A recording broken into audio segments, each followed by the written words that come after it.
সালাম আলাইকুম বন্ধুগণ। ঝড়ের দিনে উত্তর মাতুয়াইল মনপুরা কৃষি খামার এবং কোনাপাড়া থেকে মানিকদিয়া রোড সাইকেল জায়গা রোড দেখা যাচ্ছে। রোডের উপরে সারি সারি গাড়ি আর লোকে এলো, কারণ আসছিল সকলে মেলাতে ঘুরতে। তো বিদ্যুৎ চলে গিয়েছে। এটি কালবৈশাখী ঝড় হলো আজ কোনো পয়লা জ্যৈষ্ঠ। তো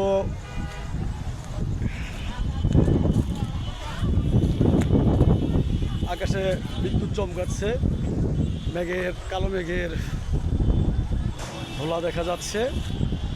খুব সুন্দর অপরূপ মনোরম একটি পরিবেশের সৃষ্টি হয়েছে। তো হাজার হাজার মানুষজন রাস্তায় আটকে পড়েছে, তারা ছেলে মেয়ে নারী বৃদ্ধ। তবে আমাদের দেশে বৃদ্ধ তো নাই বললেই চলে, তরুণ সমাজই বেশি। তারা আনন্দে আপ্লুত হয়ে বাতাস খেয়ে যার যার মতো যার বাড়ি ফিরছে। আমি ফিরছি আমার মনপুরা খামার বাড়িতে। আলো ঝলকানো, বিদ্যুৎ চমকানো।